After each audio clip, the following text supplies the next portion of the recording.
Chapter 4. The staircase wound down into the earth, the air growing colder and more oppressive with each step. The walls around them were damp and covered in moss, and the only light came from their flashlights, casting eerie, flickering shadows on the walls. At the bottom of the staircase they found themselves in a long, narrow tunnel, the walls lined with old stone. The tunnel seemed to stretch on forever, disappearing into the darkness ahead. As they moved forward, they began to hear faint whispers, like the distant murmurs of voices long dead. The sound sent shivers down their spines, and they instinctively huddled closer together, their flashlights swinging nervously from side to side. The tunnel seemed to narrow as they walked, the walls closing in around them, making the air feel suffocating. The whispers grew louder, more insistent, until they were a cacophony of overlapping voices, each one seeming to call out to them. Jake warned, his voice tense. "We don't know what we're dealing with." Tessa nodded, but she knew that they had no other choice. They had to face whatever darkness lay within the book if they were to escape the mansion's grip. With a deep breath, Tessa opened the book, the pages crackling as she turned them. The writing was in a language she couldn't understand, the symbols twisting and shifting on the page as if they were alive. But as she reached the final page, the symbols began to glow with a dark light, and the whispers around them grew louder, more frantic. Suddenly, the chamber was filled with a blinding light, and the air was filled with the sound of 1,000 voices screaming in unison. The ground beneath them shook, and the walls seemed to close in, as if the very mansion was trying to crush them. Tessa's heart raced as she realized what was happening. The book was a trap, a final test of their resolve. They had to destroy it, to sever the connection between the mansion and the darkness that had taken root within its walls. Tessa's heart pounded as the chamber vibrated with the force of the malevolent entity's scream, the walls seeming to close in as the darkness thickened around them. The symbols they had drawn on the walls flickered and wavered, struggling to maintain their power against the ancient evil that sought to break free.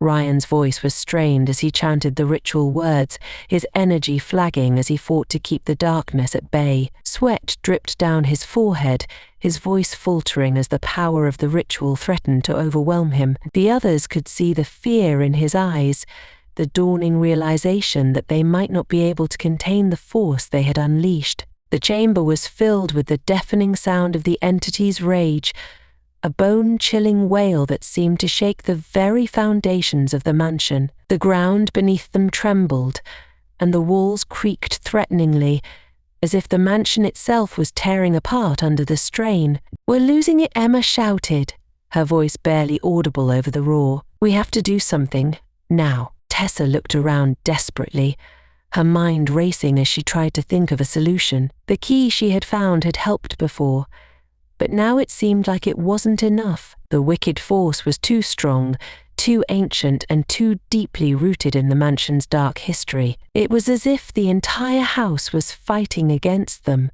resisting their attempts to banish the evil within. Jake gritted his teeth, his hands trembling as he tried to hold the symbols on the walls together, but it was clear that their efforts were failing. The glow from the protective markings was dimming, the power they had so carefully woven unraveling before their eyes. Ryan's chanting faltered, his voice cracking as the weight of the ritual bore down on him. The darkness around them surged forward, swallowing the light from their flashlights and casting the chamber into a suffocating blackness. The oppressive force pressed against them, squeezing the air from their lungs and filling their minds with despair. Suddenly, the key in Tessa's hand grew searingly hot, forcing her to drop it onto the stone altar. The moment it hit the altar, the chamber was plunged into an unnatural silence, as if the very air had been sucked out of the room. The light from the symbols snuffed out entirely,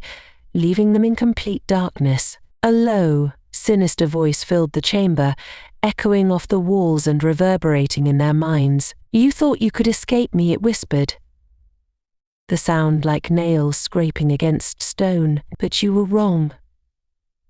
This is my domain, and you are mine now." Panic surged through the group as the full horror of their situation dawned on them. They had failed.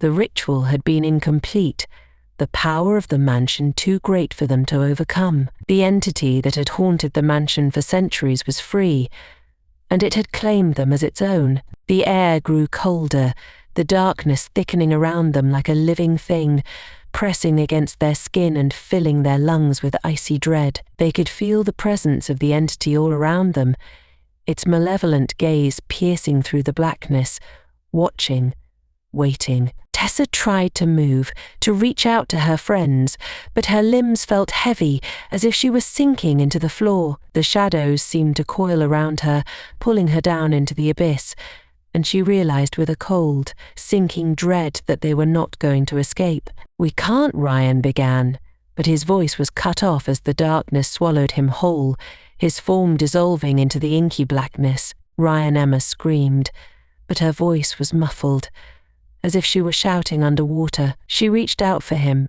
but there was nothing to grab onto, just an empty void where her friend had been. One by one, the darkness consumed them, their terrified cries fading into the void as the mansion claimed them for its own. The sinister being that had waited so patiently for centuries had finally found what it needed: new souls to replace those lost long ago, to keep its power alive and the curse unbroken. The last thing Tessa saw before the darkness took her was the faint glow of the key on the altar, the symbol of their last hope. Now nothing more than a mocking reminder of their failure. The mansion closed in around her, and she felt herself being pulled into the very walls, becoming a part of the house, trapped forever in its cursed embrace. As the darkness claimed the final member of the group, the mansion fell silent once more, its twisted halls echoing with the faint, distant whispers of its newest victims. The sinister being,